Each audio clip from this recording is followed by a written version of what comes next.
As I'm finishing up the rails here, I just want to take a minute to thank everyone. I'm very grateful for all of the advice, the comments, the suggestions, the putting me in contact with people that know all the things that I don't know, and I'm just very grateful for everyone's assistance. I knew going into this project that I was getting in over my head and I was going to need some help. What I didn't expect was to have such an abundance of that help just kind of plopped right into my lap by you all. So, very much appreciated.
I think I'm going to get brave and pull this stuff off. Get that out of the way.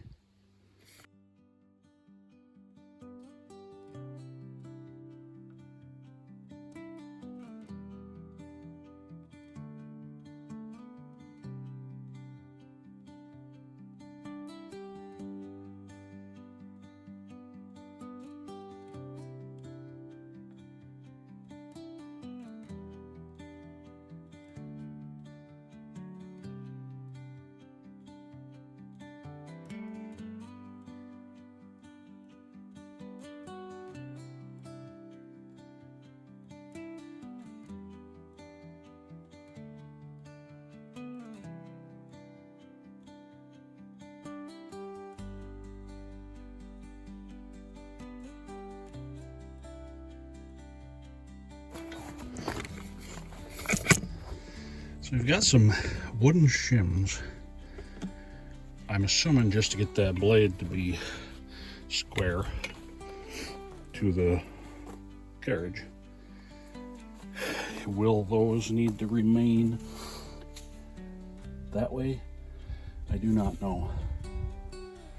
I'm going to keep them around for the time being because I don't know. Not that I can't make new ones, but I'd like to at least have the old ones around for a pattern and to establish what thickness it used to be, even if that's not the thickness that we need going forward.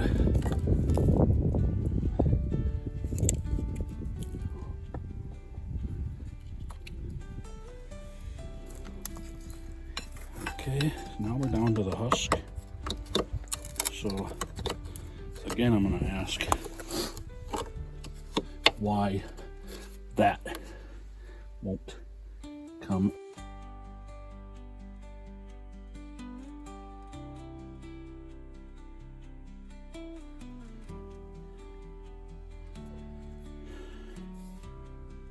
Cast into this housing is a 2-1-2. See if you can see it.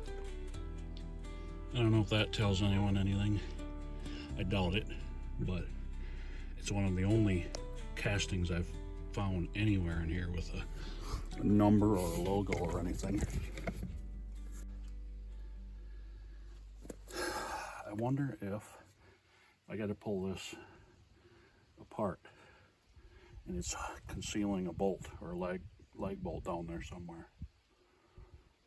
The only thing that would make any sense to me. Let's try this side first. Grief.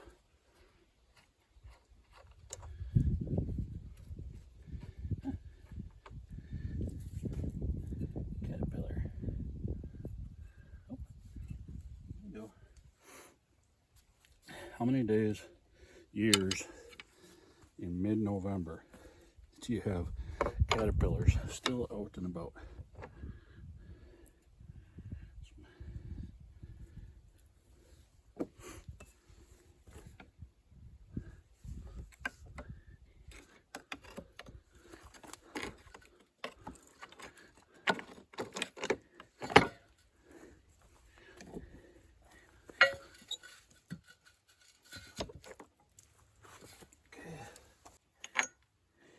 Yep, it's exactly what we got going on here.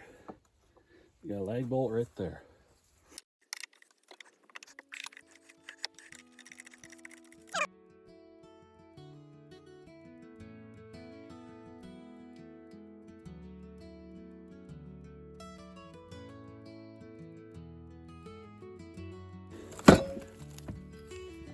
Okay.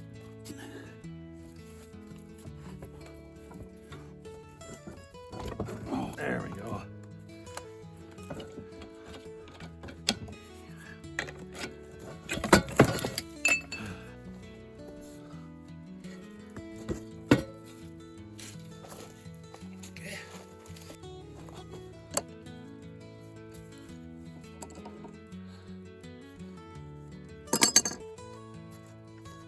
That's just amazing. That comes loose so easy. Oh.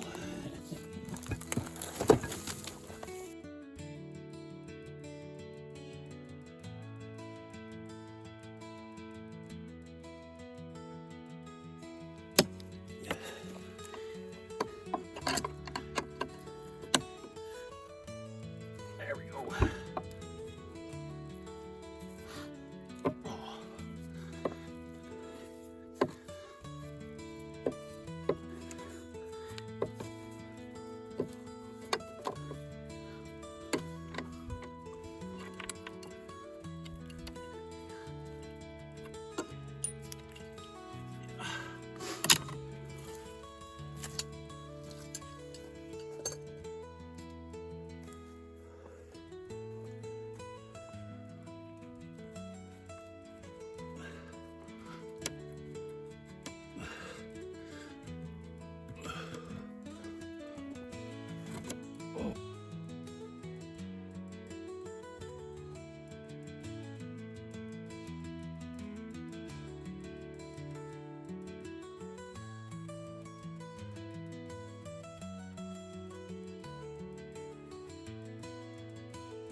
But before it gets too dark here, I wanted to show you something kind of cool that I found. This beam right here is kind of the center beam in the husk here, where the bearing is bolted to the bottom of this here for the, for the chain drive. So this bearing surface right here, the bearing itself is bolted right to the bottom of this. And somebody drilled a hole and whittled a nice little wooden plug many years ago to get oil into that bearing. I just think that's the coolest thing. Obviously I'm replacing the beam, but I tell you what, we're keeping this plug.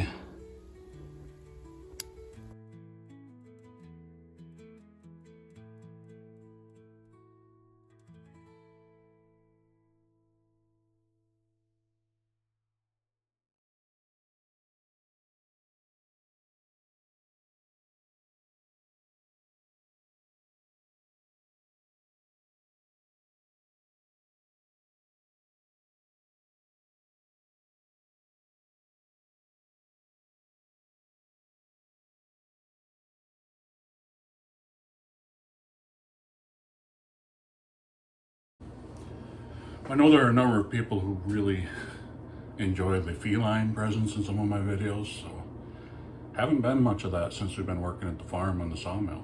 But quick update, Our buddy Bob Ross, aka Bobcat, he's got his forever home. And he's a good kitty inside, just as like he was outside. Yep. His brother Arthur went to his forever home. So he gets to live indoors. Well, they both get to live indoors with all kinds of toys and food and warm place to nap, all kinds of stuff to get into and knock over, you know, just the kind of stuff that kitties do. So just kind of a quick update that kitties around here, they're doing pretty good. Right, bud?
I think this is a good job for the table saw.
pipe that I just pounded in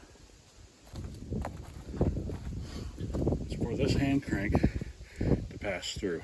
And this is a belt tensioner.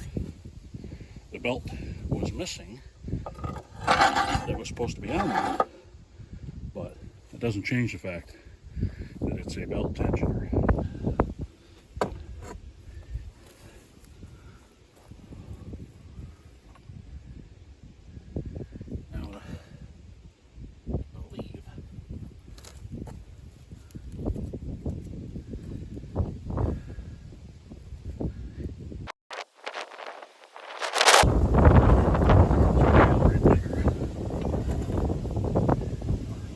Slots in it. There we go. So we have this bracket here.